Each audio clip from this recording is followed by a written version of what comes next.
ఈరోజు వాసుదేవుడు మరియు మిత్రమండలి చారిటబుల్ ట్రస్ట్ ద్వారా హైదరాబాద్ సిటీలో 10,100 పండ్ల మొక్కలని పంచడం జరిగిందండి. ఈ కార్యక్రమానికి సహకరించినటువంటి ప్రతి మిత్రుడికి నా ధన్యవాదాలు. అయితే ఈ పండ్ల మొక్కలు పంచాలనేటువంటి దానికి ముఖ్య కారణం ఏంటంటే ప్రజలందరూ ఆరోగ్యంగా ఉండాలనేటువంటిదే మెయిన్ ఉద్దేశం. దీనిని మెగా ఫ్యాన్స్ ద్వారా ముందుకు తీసుకెళ్ళాలి. మెగాస్టార్, పవర్ స్టార్ ఫ్యాన్స్ ఎవరైతే ఉన్నారో వారి ద్వారా ముందుకు తీసుకెళ్లాలనేది కాన్సెప్ట్. దీన్ని తర్వాత ఏపీలో అవనిగడ్డలో 1,00,000 పండ్ల మొక్కలని ఆగస్టు 22వ తారీఖున అంటే చిరంజీవి గారి పుట్టినరోజున జరపాలనేటువంటిది నెక్స్ట్ టార్గెట్ అండి. దీనికి ప్రతి ఒక్కరు సహకారం కోరుతున్నాము.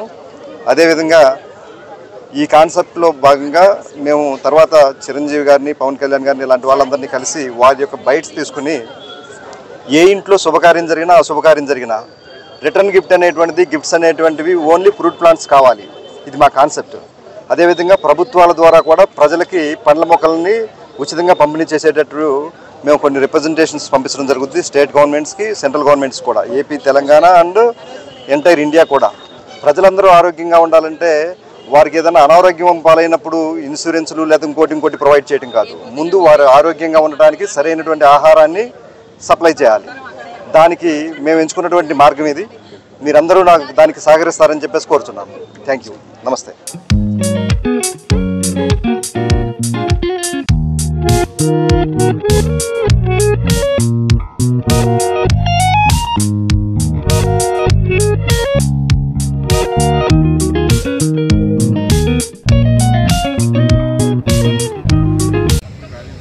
వాసుదేవుడు అండ్ మిత్రమండలి ఏర్పాటు చేసిన ఈ మహోన్నత యజ్ఞంలో మేము పాల్గొనడం నిజంగా కూడా చాలా ధన్యులం.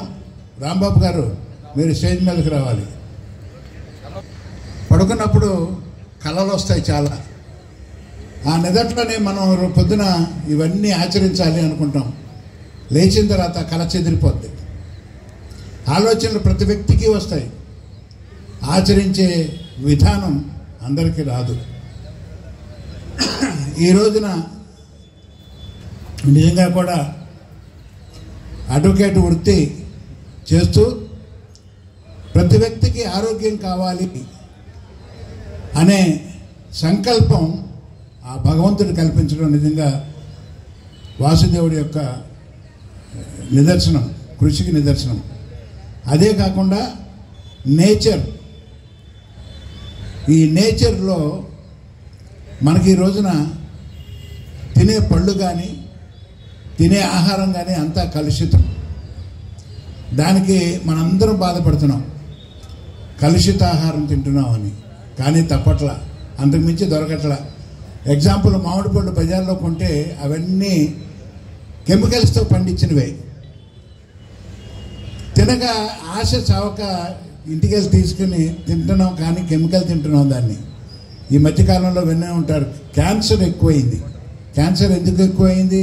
కూరగాయల్లో, పళ్ళల్లో ఈ పెస్టిసైడ్ జల్లటం వల్ల అది మన శరీరంలోకి వెళ్ళి క్యాన్సర్ డెవలప్ అవటం నిజంగా కూడా మనందరం గమనిస్తున్నాం. పోషించడం మొదలవుతుంది. నిన్న నేను ఒక హాస్పిటల్కి వెళ్ళి, పేరు చెప్పను, నా మిత్రుడితో అన్న ఈ హాస్పిటల్స్ అన్నిటిని పేరు మార్చాలి, రోగాలను సృష్టించబడును. హాస్పిటల్లో చేరామంటే రోగాలు పెరుగుతాయి, తగ్గవు. దానికి ఒక ఎగ్జాంపుల్ చెప్తా. కరోనా టైంలో 2 నెలలు మనకి కరోనా బంద్ ఉంది. ఆ రోజున ఇవాళ పెద్ద పెద్ద హాస్పిటల్లో ఇసుక రాలన్నంత జనం ఉంటున్నారు. ఆ 2 నెలలు ఏమైపోయినాయి ఈ రోగాలని? పెద్దవారు ఇలాంటి వాడు మాకు దానికి ఆశ్చర్యపోవాల. ఎందుకంటే అప్పుడు కలుషిత ఆహారం తినలా. ఆ 2 నెలలు మనకు దొరికింది ఇంట్లో కందిపప్పు, బియ్యమో ఏదో దాంతో సర్దుకున్నాం. పొల్యూషన్ లేదు, కదలికలు లేవు కాబట్టి పొల్యూషన్ లేదు. అంటే పొల్యూషను కలుషితాకారం లేకపోతే చిన్న చిన్న